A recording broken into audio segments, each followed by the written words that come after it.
Amen. Simulan natin yung Isaiah chapter 40, verse 3, bago natin talakayin ang topic tungkol sa kautusan at mga pagtungkulan, mga batas ng Diyos. Isaiah 14. Basahin muna natin yung Isaiah chapter 40, verse 40. 3.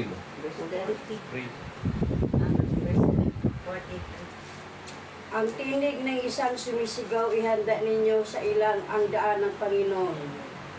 Pagtayin ninyo sa ilang ang lansangan para sa ating Diyos. Praise God. May sinabi si Prophet Isaiah na pantayin ang daan ng Panginoon. Sa English Bible, The voice of him that cried in the wilderness, prepare ye the way of the Lord, make straight in the desert a highway for our God. so ang Biblia ay nilinaw na may tinig, may boses na nagsasabi, ihanda ng daan ng Panginoon. Yan ang boses. Ngayon sa pag-aaral natin sa hapon ito, tutungin natin ganon ding boses na nagsasabi kay Abraham sa kanyang panahon. Tingnan natin sa Genesis chapter 26 verse 5. Sapagkat sinunod ni Abraham ang aking tinig, at ginanap ang aking bilin, ang aking mga utos, ang aking mga palatuntunan, at ang aking mga kautusan. Sinunod ni Abraham yung mga utos, mga palatuntunan, at mga Kautusan. usa. Tuloy pa doon sa sunod na versikulo. At tumahan si Isaac sa Gerar. Gerar yan. Sorry po. At tinanong siya ng mga taong taga roon tungkol sa kanyang asawa. At sinabi niya, siya'y aking kapatid. Sapagkat natakot na sabihin, siya'y aking asawa, baka ako'y patayin. Anim niya ng mga taong taga rito dahil kay Rebecca, dahil sa siya'y may magandang anyo. Toy. At nangyari nang siya'y naroon, mababang panahon na dumungaw si Abimelech, na hari ng mga Pilistiyo, sa isang durungawan, at tumingin at narito si Isaac ay nakipaglaro kay Rebecca na kanyang asawa. Tuloy. At tinawag ni Abimelech si Isaac at kanyang sinabi, narito, tunay na siya iyong asawa. At bakit sinabi mo, siya'y aking kapatid? At sumagot sa kanya si Isaac, sapagkat sinabi ko, baka ako'y mamatay dahil sa kanya. Tuloy. At sinabi ni Abimelech, ano itong ginawa mo sa akin? Hindi malayong ang sinabi sa bayan ay nakisiping sa iyong asawa. Sino man sa bahay. At sa gayon ay pinagkakasala mo kami. Tuloy. At ibinilin ni Abimelech sa buong bayan na sinabi, ang gumalaw sa lalaking ito o sa kanyang asawa ay tunay na papatayin. So merong nilinaw ang Biblia magmula sa verse 5 na yung pagsunod ni Abraham sa tinig ng Diyos at pag-iingat ni Abraham sa kautusan ng Diyos at sa mga palatuntunan ng Diyos at sa mga batas ng Diyos, yung the rest ng mga scripture na binasa ko ay nandoon yung pag-iingat, pagprotekta ng Diyos pati sa kanyang asawa saan man sila pumaroon. Ang pinakita dito, yung tatlong bagay na ito, napaka-importante sapagkat ang ating amang Abraham na tinawag sa bagong tipan na ama ng lahat ng mananampalataya. Ito ay kinikilala din ng mga Islam na ang kanilang ama ay si Abraham. Kinikilala din siya ng mga Buddhist, ng mga Hudyo, ng mga Grigo, ng mga Hebrew. Hanggang sa panahon po natin as a Gentile, kinikilala na po natin sapagkat siya ay ini-introduce ni Apostol Pablo na kung kayo na kay Kristo, kayo maging bini ni Abraham. Sa magkatuwid, ang pagiging bini ni Abraham as a Gentile, kapag ang tao ay na kay Kristo, obligado siyang susunod sa mga utos ng Diyos. At sa history ng Bible, bago si Moises, una muna si Abraham na tinawag ng Diyos. Sapagkat si Moises ay binigyan ng Diyos ng ikasampung utos, ngunit mayroon ng kautosan na ibinigay kay Abraham na mula sa Diyos, na ito po ay iningatan ni Abraham sa kanyang sarili. Hanggang doon sa mga verses na binasa na yon, nandoon po yung pag-iingat ng Panginoon sa kanyang lingkod sa pagsunod sa kautusan at mga palatuntunan at sa mga batas. Ngayon, binanggit dito sa Psalms chapter 19 verse 8. Sa Psalms chapter 19 verse 8, awit. Ang mga tuntunin ng Panginoon ay matuwid, na nagpapagalak sa puso. Ang utos ng Panginoon ay dalisay, na nagpapaliwanag ng mga mata. So malinaw po na doon sa utos ng Diyos ay nagpapalinaw ng mata, at ang utos ng Diyos ay dalisay. At binanggit pa dyan, at ang utos ng Diyos, Ay matuwid. you're enlightening the eyes. Sa English Bible, the statutes of the Lord are right. Okay? Hindi wrong, hindi mistake, only right. Rejoicing the heart. So kapag ituro ang kautusan ng Diyos, kapag sinunod ng tao ang kautusan ng Diyos, siyang nagbibigay ng kagalakan sa kanyang puso, at siya din ang magbibigay ng tamang katuwiran. At itong liwanag na kailangan ng ating sarili, na gamit ang ating mga mata, siya din ang magbibigay ng tamang direction sa isang tao kapag sinunod niya ang utos ng Diyos. Ngayon, ipinakita dito sa sulat sa panahon ni Haring David. Ito po ang binasa ng ating kapatid ngayon. Mapapansin natin po doon sa talatang ngayon na pag nirepair mo siya sa ibang talata, makikita mo ang tinakbuhan niya yung 10 utos ng Diyos. Okay, bago natin pupuntahan yun, puntahan mo natin yung sulat ni Matthew chapter 15 verse 3. Tingnan mo na natin. Chapter 15 verse 3. At siya'y sumagot at sinabi sa kanila, bakit naman kayo nagsisilabag sa utos ng Diyos dahil sa inyong salit-saling sabi? Yan. Doon na po nagsimula, base sa binasa sa Scripture, nilabag na ng tao ang kautosan ng Diyos dahil sa salit-salit ng sabi.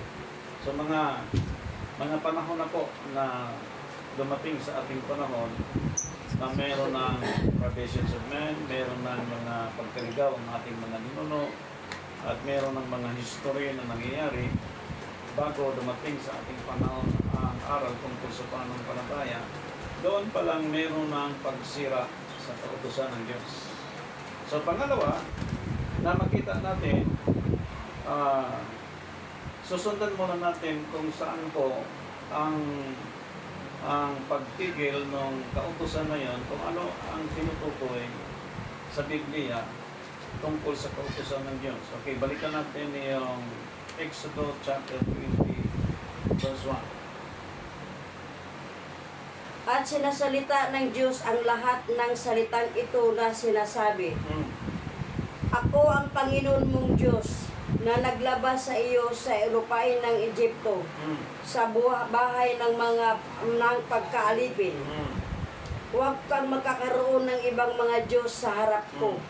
So diniin po sa Scripture, magmula sa kautosan ng Diyos na sinunod ni Abraham, at yung kautosan na yan, pagdating kay Moises, binigay ng Diyos ikasampung utos, iniligay din po yung kautosan na yun sa 10 utos na isa na doon sa sinasabi, huwag kang magkaroon ng ibang mga Diyos. Malinaw po na yung kautosan, dininig ni Abraham.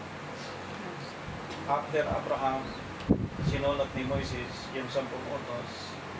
At inulit-ulit na doon sa kautosan na yun, pagdating sa 10 utos na binigay ng Diyos, isa doon sa binanggit in chapter 20 verse 1, huwag kang magkakaroon ng ibang Diyos. So balikan natin. Doon sa binasa na in chapter 26, ang Diyos nagsalita kay Abraham at pinakinggan ni Abraham ang tinig ng Diyos, ang boses ng Diyos tungkol sa mga kautosan, tungkol sa mga palatuntunan, at tungkol sa mga batas. Ang tanong, mula sa salit-saling mga sabi, itong mga kautosan, itong mga palatuntunan, at itong mga batas, hindi na po na ituro sa atin ang malinaw sa panahon natin. Sapagkat ang tao na yon ay sumunod na sa salit-saling sabi ng tao. Hindi na po mula doon sa tinig ng Diyos tulad ng ginawa ni Abraham, na ang sinundan ngayon sa panahon natin ng mga tao, hindi na po mula sa Biblia, sapagkat ang tao hindi na po nagbabasa ng Biblia, at marami na pong hindi nagbabasa ng Biblia, at kalimitan sa mga tao po ay nakikinig na lang sa sinasabi ng salit-saling sabi ng tao. So, dito pa lang makikita na natin yung problema sa mga believers ngayon, sapagkat ang Jehovah's Witnesses, ang Islam, ang Hebrew, ang Buddhist, maging ang mga Christ believers, lahat kinikilala na si Abraham ay ama sa pananampalataya. Si Abraham ay kinikilala na siyang pinagmula ng 144,000. Si Abraham ay kinikilala na isang matuwid na tao sa harapan ng Diyos. Si Abraham ay pinatunayan mula pa sa Diyos hanggang sa panahon natin na siya ay naging masunurin sa Diyos.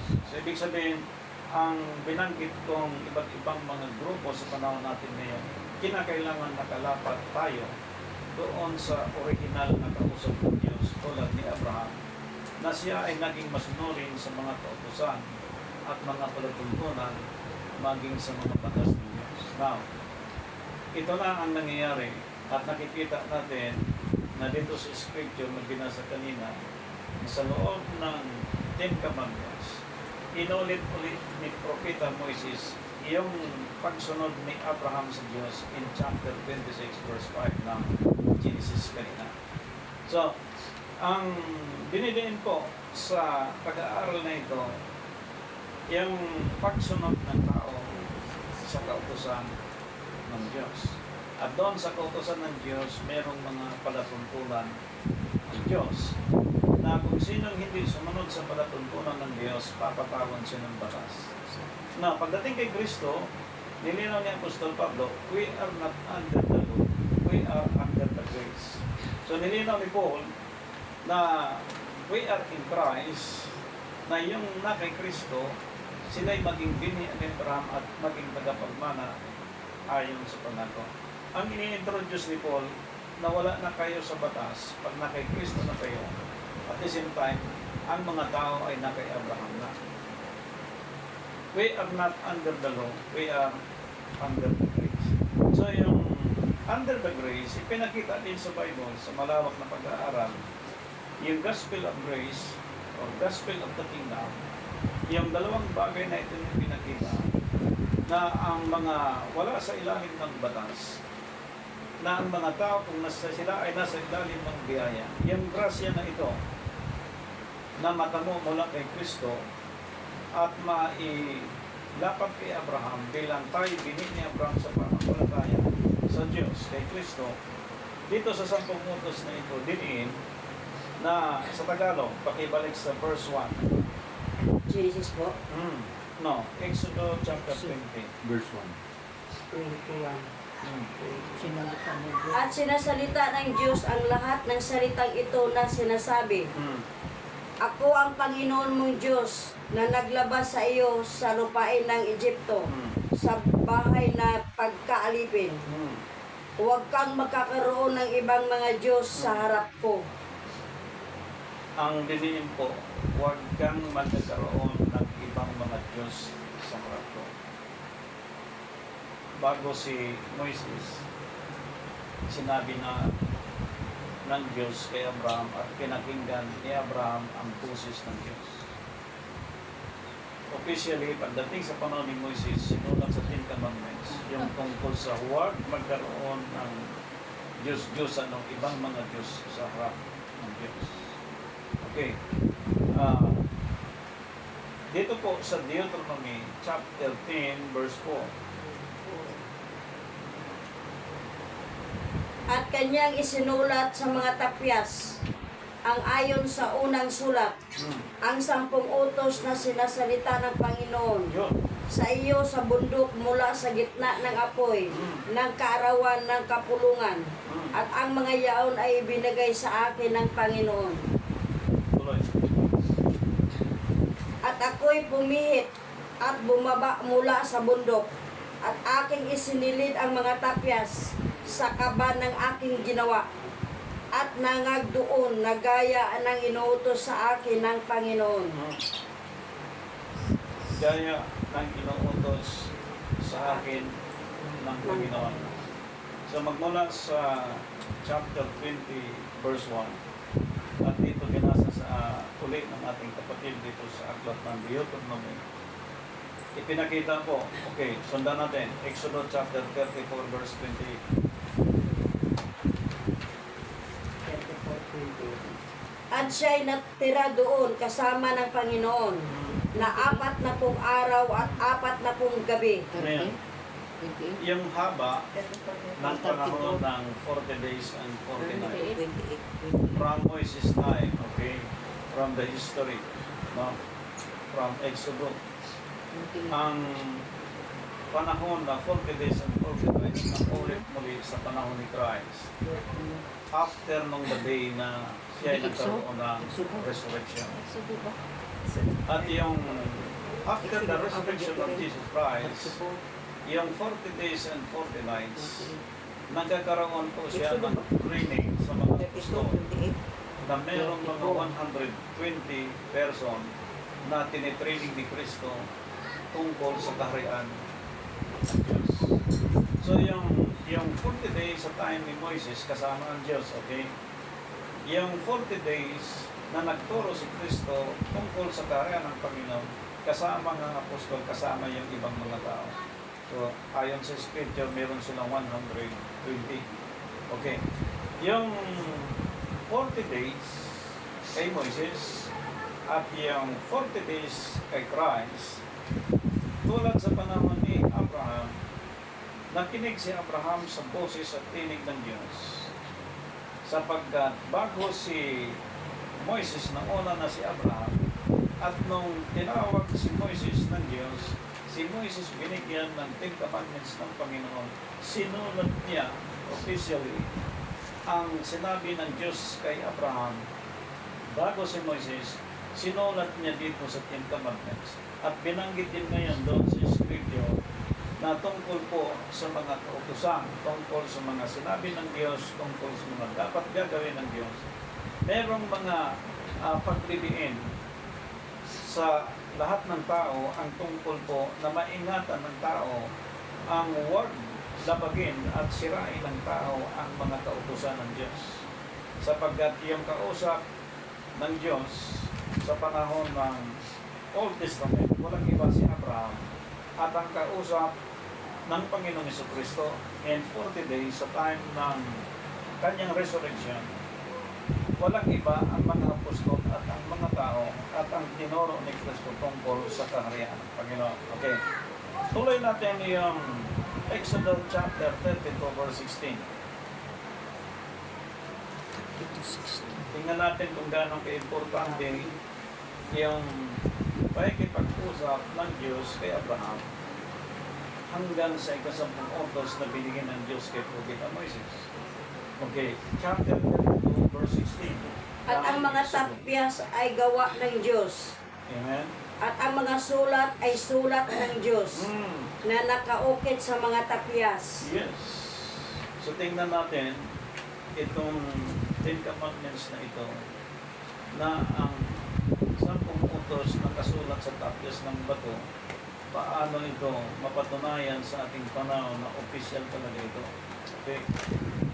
Tingnan natin nga sa Exodus chapter 4 verse 8. Magmula ka sa verse 6. Chapter 4 verse 6. At sinabi pa sa kanya ng Panginoon, ipasok mo ang iyong kamay sa iyong sinapupunan.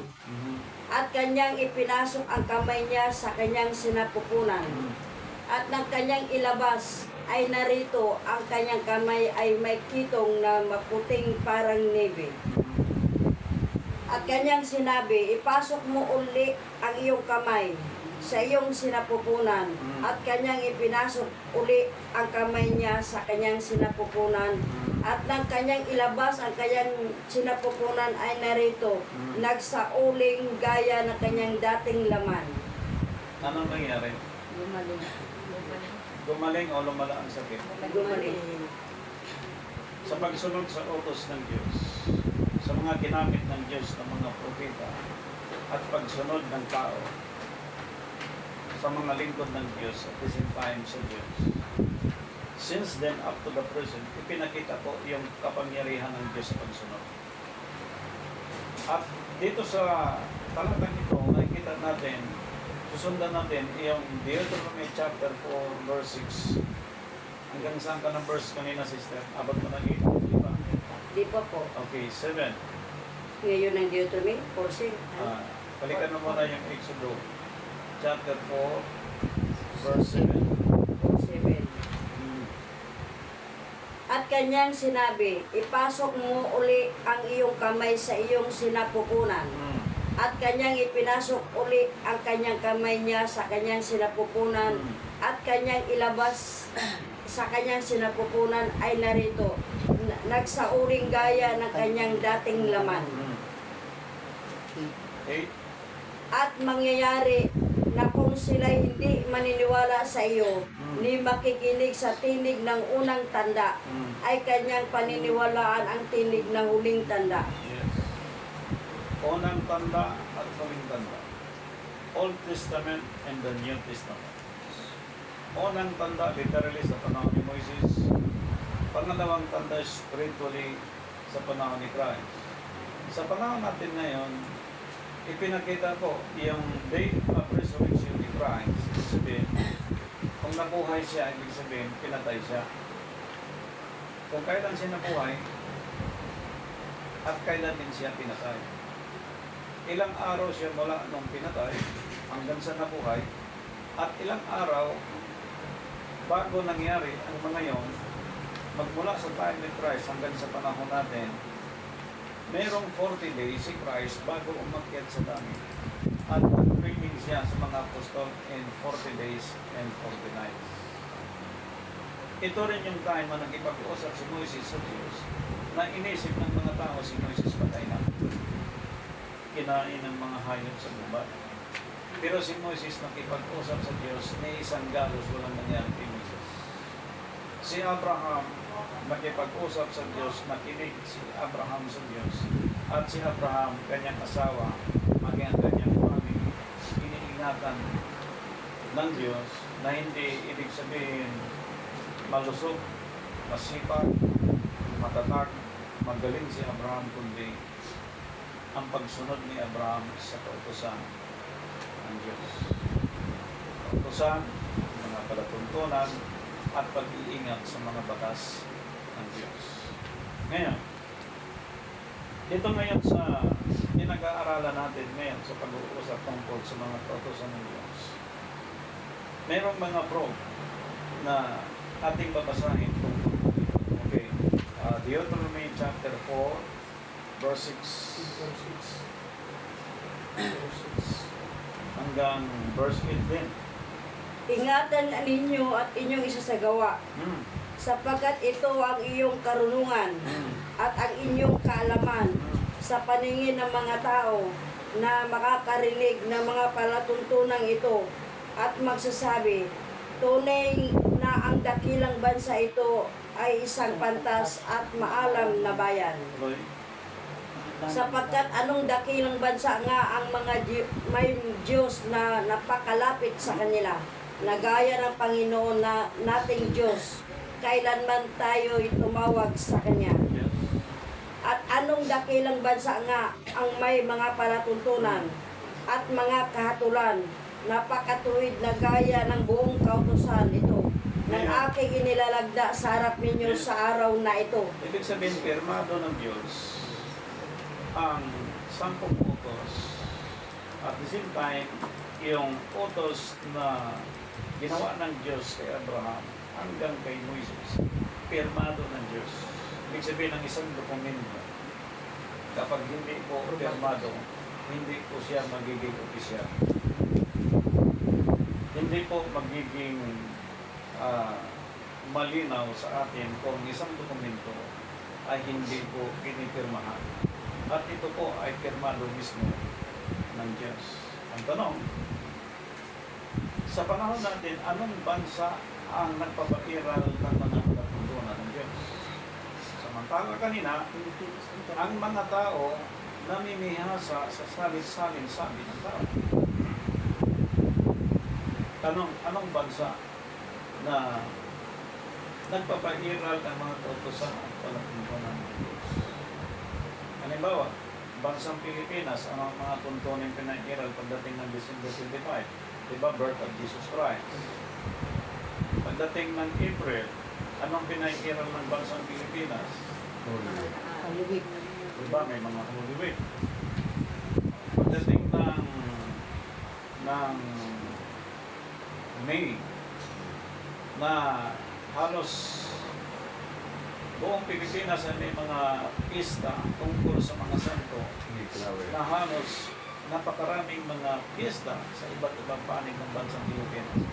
Mga tuntunin ng mga fanatics pagdating ng end of the year na meron mga santo na kinikilala na pista na ganito, pista na ganito.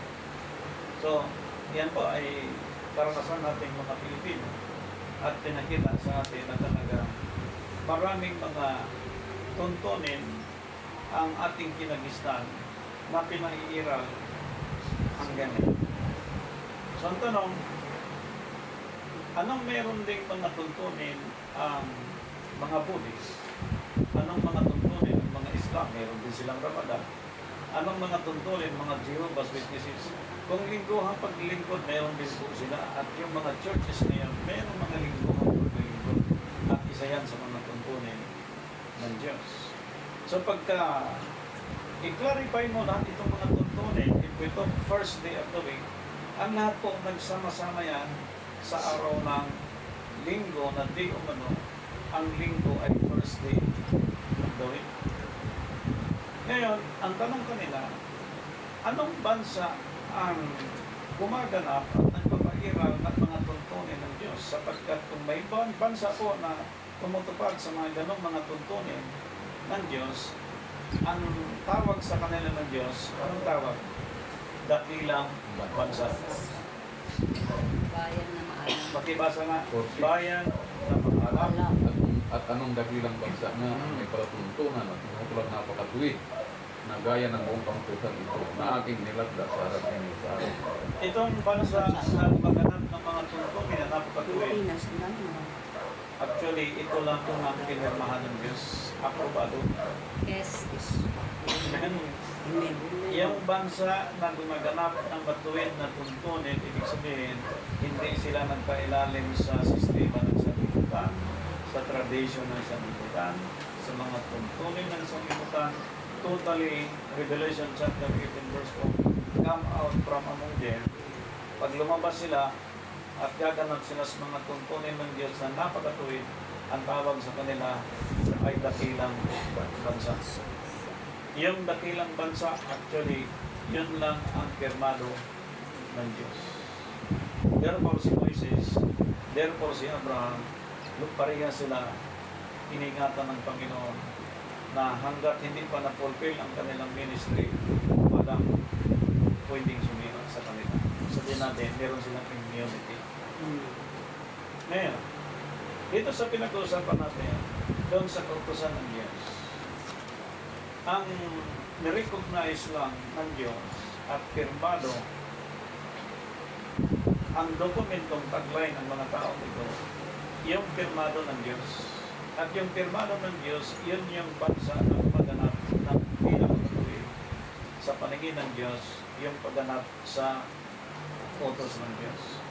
Ngayon, ang ipinakita dyan sa Scripture, yung pagtiyak ng Diyos sa panahon natin, sa lahat ng mga believers, sa lahat ng kumikilala kay Abraham at may kinikilala ng Diyos sa panahon natin, ang kautusan na ito, walang sino man na pwedeng magbago, dagdagan at bawasan, kundi iliban lang sa instruction na binigay ng Diyos mula kay Abraham hanggang kay Moises. At itong 10 utos na sinulat ni Moises, actually, 2 beses ginawa niya yan. Yung una, binato niya, binasag yun, nabasag yung bato, dahil nakita niya ang kanyang kapatid, ang kanyang mga kaibigan, and 40 days na hindi siya nakita, gumawa sila ng gintong guya, at yan po ang sinamba nila. Doon pa lang po, pinakita na ang mga tao noon hindi masyadong nakapokus noon sa lingkod ng Diyos, kung anong sinabi ng Diyos sa kanya at sinabi ng Diyos sa kanya at sinabi ng lingkod ng Panginoon sa bayan. Mismo mga kapatid niya na sa galit ni Moises, tinapon niya, nabasa ko. Again, nagbigay ang Diyos ng pangalawa. At yung pangalawang 10 utos, pinakita din hanggang sa panahon natin kay Apostol Pablo, walang matuwid lahat ng kasalanan doon sa 10 utos. Through Jesus Christ, yung kautusan na may mga tuntunin, na kapag yung kautusan hindi nasunod ang mga tuntunin, sila ay papatawan ng batas. Kaya tayo tinawag na Gentile, walang tipan, walang Diyos, walang pag-asa, hindi kabahagi sa bansang Israel, walang tipan. Ibig sabihin, totally, tayo ay napabilang sa condemnation. So, through Jesus Christ, sinisave tayo, niligtas tayo, at tayo nagkaroon ng pananampalataya to believe Him as our Savior. Na itong mga saved in Christ, kailangan magkakaroon ng pagsunod sa restoration ni Cristo from Acts chapter 3 verse 21. Ito po ang proof ng panimulain ng mga Gentile para po masunod ang kautusan ng Diyos. Okay, pakibasa mo na sa Acts chapter 3 verse 21. Na siya'y kinakailangan tanggapin ng langit hanggang sa mga panahon ng pagsauli sa dati Yun. ng lahat ng mga bagay na sinasalita ng Diyos sa pamamagitan ng bibig ng kanyang mga banal na propeta buhat pa nung una. Ang tanong, saan siya sa langit ngayon nung tinanggap siya? Kailangan tanggapin sa langit eh. Okay. Hebrews chapter 12 verse 1.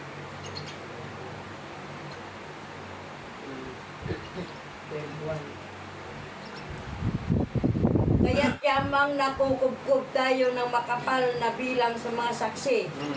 Itabi namang walang liwag ang bawat pasan. At ang mga pagkakasalang pumipigil sa atin. Yes. At ang ating takbuhing may pagtitiis, ang takbuhing inilagay sa harapan natin. Namasdan natin si Jesus na gumagawa at sumakdal ng ating pananampalataya Amen. na siya dahil sa kagalakang inilagay sa harapan niya ay nagtiis ng krus na niwalang bahala ang kahiyaan at umupo sa kanan ng lukbukan ng Diyos. Chapter 3, verse 21, after the death and resurrection, ang restoration nag-i-start sa time ng kanyang resurrection. Kaya importante ang first death at importante din ang seventh death week. At yung binanggit ng scripture, he sat down the right throne of the Father. Ibig sabihin, yung nabuhay na maguli, umupo siya ngayon sa kanan ng Ama. He sat down the right throne of the Father as King of Kings and Lord of Lords. Revelation. Okay. Ngayon, ang